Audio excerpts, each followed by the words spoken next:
Hey guys, welcome back in YouTube channel Nikku Chaudhary vlogs में। आज की पॉडकास्ट स्टूडियो में आपका बहुत बहुत स्वागत है। अभी हम बात करने जा रहे हैं बसंती जी और उनकी फैमिली के बारे में, स्पेशली कुएं के बारे में। कुआं क्यों नहीं बंद करा सकते, इसके लिए मैंने एक डिटेलिंग वीडियो बनाई थी, आपको मेरे चैनल पर मिल जाएगी कि क्यों ऐसा होता है कि कुएं को इस तरीके से आप अचानक से बंद नहीं करवा सकते। उसका प्रोसीजर होता है।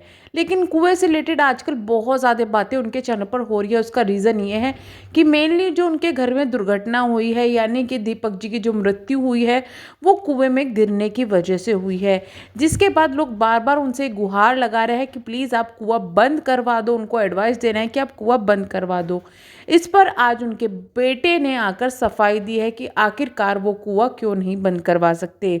वैसे आपने उनका व्लॉग देख लिया होगा, लेकिन मैं रिपीट करना चाहूँगी कि क्यों नहीं बंद करवा सकते। उन्होंने कहा है कि जो ये कुआं है ये हमारा अकेले का नहीं है, औरों का भी है, यानी गांव वालों का भी है, जिसकी वजह से बिना उनकी परमिशन के, सबकी सलाह से ही हम ये डिसीजन ले सकते हैं कि कुआं बंद होना है या नहीं होना है, क्योंकि सबकी सलाह से ही ये यहाँ पर खुदा था, यहाँ पर बना था। जब तक सब सलाह नहीं कर सकते, हम अपनी मर्जी से ये बंद नहीं करवा सकते। और अभी कुएं के अलावा हमारी जो प्रायोरिटी है वो हमारी फैमिली है, जो पापा के जो चीज़ें होनी है वो चीज़ें हैं, तो अभी हम उस पर ध्यान दे रहे हैं, कुएं पर हमारा कोई ध्यान नहीं है। इस पर लोगों ने फिर से अपनी राय दी है कि ठीक है, आप कुएं पर जाल लगवा दीजिए।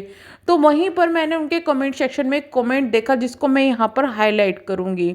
इनके कोई सब्सक्राइबर है जिनको शायद काफ़ी टाइम से फॉलो करते हैं, इनको, लाला जी को और अनीता जी सभी को फॉलो करते हैं, इनकी फैमिली के बारे में अच्छे से जानते हैं, जो इनको पहले से फॉलो करते आए हैं। उनमें से ही ये शायद सब्सक्राइबर हैं जिन्होंने कमेंट किया है। मैं उनकी न्यू सब्सक्राइबर हूँ, मैंने उनको ज़्यादा नहीं देखा, इसलिए मैं उनकी पुरानी बातों को नहीं जानती कि क्या ये सच्चा है या नहीं है। लेकिन अगर इनकी माने तो 2 साल पहले अनीता जी ने अपने घर पर काम करवा रही थी, तब उन्होंने इसको ढकने की जो कहा था, जाल लगवाने के लिए कुएं पे कहा था, लेकिन बाबूजी ने नहीं लगवाया। अगर उस वक्त जाल लगवा लिया होता तो दीपक जी आज जिंदा होते। तो ये उन्होंने लिखा है। तो कहीं ना कहीं ये जो सब्सक्राइबर है वो ये कहना चाह रहे हैं कि अगर दादाजी उस वक्त अनीता जी की बात मान लेते और तो इस वक्त दीपक जी जिंदा होते। अब उनके देखिए ना मानने के जो रीज़न है उसको आज का जो उनका वीडियो है उससे मान के हम देख सकते हैं, उससे लिट करके देख सकते हैं। ये माना कि उन्होंने कहा कि भाई जाल लगवा दो, लेकिन हो सकता है जो और लोग हैं वो नहीं माने होंगे, उन्होंने राय नहीं ली होगी, राय नहीं मानी होगी, तो इस वजह से जाल नहीं लिया। या फिर ये भी हो सकता है कि दादाजी खुद उस पर जाल नहीं लगवाना चाहते होंगे, क्योंकि वो उनको ये लगा यार इतने साल से तो है, अभी तक कुछ नहीं हुआ, क्या होगा, कौन गिर जाएगा, अब तो सब बड़े हो रहे हैं, इस तरीके की चीज़ होके हो सकता है नहीं लगवाया। और दूसरा ये कि इनके घर में जो मन मुटाव चल रहे थे उस वक्त में, मन मुटाव की वजह से उन्होंने सोचा होगा कि हम इनकी राय क्यों माने, तो कुछ भी हो सकता है।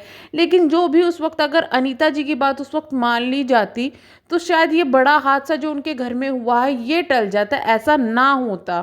तो ये एक चीज़ है कि भाई जो कई बार इंसान को बड़ा भले ही हो जाए, वो कितना ही बुजुर्ग हो जाए, बड़ा हो जाए, पर वो क्या सोचता है कि उसको अपनी ही चलानी है घर में, दूसरों की राय नहीं माननी। लेकिन कभी कभी दूसरों की मान अगर मान ले तो बड़े हादसे टल जाते हैं। तो ये चीज़ यहाँ पर बोलना चाह रहे हैं। ये जो चीज़ें आई है कि क्या किसी की मृत्यु कहीं पर हो जाए तो वो चीज़ भूतिया हो जाती है, वो जगह भूतिया हो जाती है। इसी तरीके का एक कमेंट मैंने उनके कमेंट सेक्शन में देखा है, जिसको मैं यहाँ पर आपको लगा रही हूँ। इनका कहना यह है कि गोलू बेटा कुएं को जल्दी हो सके उतना बंद करवा दीजिए, क्योंकि कुआं अब भूतिया हो गया है, पापा और लोगों को अपने पास तानेंगे। गोलू बेटा बुरा मत मानिएगा, इंसान मरने के बाद दुश्मन हो जाता है, आप ना नहीं रहता। गोलू बेटा जो सही लगे वही बात बोल रही हूँ, जो सही है वही बात बोल रही हूँ। तो ये भी उनके किसी सब्सक्राइबर ने उनकी चिंता करते हुए ये बात लिखी है। अब इस बात में कितनी सच्चाई है उतने तो नहीं जानते हम, कि भाई सच में जहाँ पर किसी की इस तरीके से, तो मतलब दो चीज़ें हैं, एक तो इंसान का मरना, एक तड़फ कर मरना। तो अगर देखिए कुएं में गिरे हैं तो ऑब्वियस सी बात है कि उनकी जो मृत्यु है वो सही तो नहीं हुई है, आराम से तो नहीं हुई है। तो ये चीज़ें वहाँ पर हो जाती है। और जहाँ पर इस तरीके की चीज़ होती है तो कई बार उस पर नेगेटिव एनर्जी आ जाती है। नेगेटिव एनर्जी और भूत होने में फ़र्क होता है। नेगेटिव एनर्जी आ जाती है, तो हो सकता है कि ये वही चीज़ कहना चाह रहे हो, भूतिया वगैरह का हम इसमें यहाँ नहीं रह करते। लेकिन हाँ, ये बोलते हैं कि जो इंसान जाता है, इस दुनिया से चला जाता है, दूसरी दुनिया में चला जाता है, वो अपनों का भी नहीं रहता।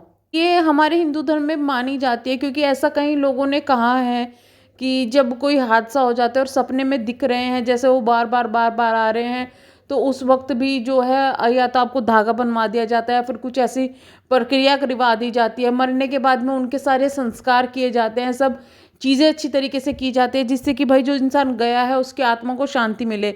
अगर ऐसा ना होता कि वो इंसान मरने के बाद में भी अपना रहता, तो लोग उनकी आत्मा को ही क्यों शांति देते। तो ये चीज़ें मानी जाती है और ऐसा ये बात सही है। लेकिन आत्मा की शांति के लिए जो उनके घर में सब चीज़ें चल रही है, उन चीज़ों को अच्छी तरीके से करवाना बहुत ज़्यादा ज़रूरी है।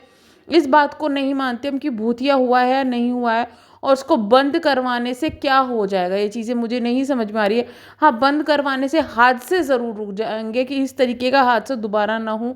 लेकिन ये जो चीज़ें हैं वो बच्चों के दिमाग में बिठाना इस वक्त में, वो चीज़ें मुझे गलत लग रही है। लेकिन जो भी ये सब्सक्राइबर है जिन्होंने भी ये लिखा है, दरअसल ये उन्होंने उनके भले के लिए लिखा है, उनके कुछ बुरे के लिए नहीं लिखा है। बट इस बात से आप कितने एग्री करते हैं? क्या आप इस चीज़ से रिलेट कर पा रहे हैं या इस चीज़ को समझ पा रहे हैं, इस चीज़ से कुछ कहना चाहते हैं, तो आप कमेंट सेक्शन में ज़रूर बता दीजिएगा। कमेंट लिख के दिखाए हुए और यहाँ पर पोस्ट करने का ये पॉडकास्ट उल्टा कैसे हो गया, मुझे नहीं पता ये क्या हुआ। देखो आज सब कुछ उल्टा हो गया। का मकसद हमारा सिर्फ इतना होता है कि जो हम चीज़ दिखा रहे हैं, जो चीज़ बता रहे हैं, उसका प्रूफ होना चाहिए। कई बार हमारे पास वो स्क्रीनशॉट रह जाते हैं और हम डाल देते हैं, कई बार नहीं होते तो नहीं डाल पाते। तो आपका क्या कहना है? क्या आपने भी इस तरीके की कोई चीज़ फ़ील की है? नेगेटिव एनर्जी फ़ील करते हैं, लेकिन इस तरीके की चीज़ अगर फ़ील की है तो प्लीज़ कमेंट बॉक्स में ज़रूर बताइएगा। और क्या ये चीज़ें आपने भी कभी सुनी है? क्या ऐसा होता है वो भी बताइएगा। लेकिन हाँ, ये ज़रूर होता है कि जहाँ जिस घर में इस तरीके की कोई चीज़ हो जाती है, इस तरीके का कोई हादसा हो जाता है कि कुएँ में गिर गए या फिर किसी मशीन में वो हादसा हो जाए, तो ये माना जाता है उनको चीज़ों को वहाँ से हटवा देना ही ज़्यादा भला होता है। वो इसलिए होता है क्योंकि ये हादसा दोबारा ना हो। अब इसमें एनर्जी, भूतिया वगैरह का तो हम नहीं जानते। ख़ैर, आपका क्या कहना है इस बारे में, हमें कमेंट बॉक्स में ज़रूर बताइएगा।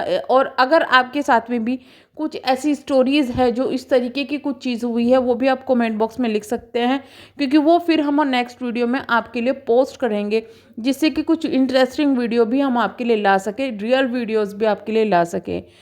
मैं बार बार नहीं बोलती हूँ, लेकिन इस बार बोल रही हूँ, तो प्लीज़ चैनल को सब्सक्राइब ज़रूर कीजिएगा। अगर वीडियो पसंद आई है तो आप किसी यूट्यूबर पर रिएक्शन देखना चाहते हैं, कुछ देखना चाहते हो, तो कमेंट बॉक्स में हमें ज़रूर बताइएगा। अगर हमसे सही लगेगा तो हम उसके बारे में डिस्कस ज़रूर करेंगे। बाकी आपके जिसके बारे में आप डिस्कस करना चाहते हो, हम भी लाइव भी करते हैं, तो लाइव में डिस्कस करेंगे। तो चलिए हम करते हैं वीडियो को एंड। चैनल को सब्सक्राइब प्लीज़ कीजिएगा, वीडियो को लाइक ज़रूर कीजिएगा। Thank you so much. मिलते हैं हम नेक्स्ट वीडियो में, तब तक के लिए बाय बाय।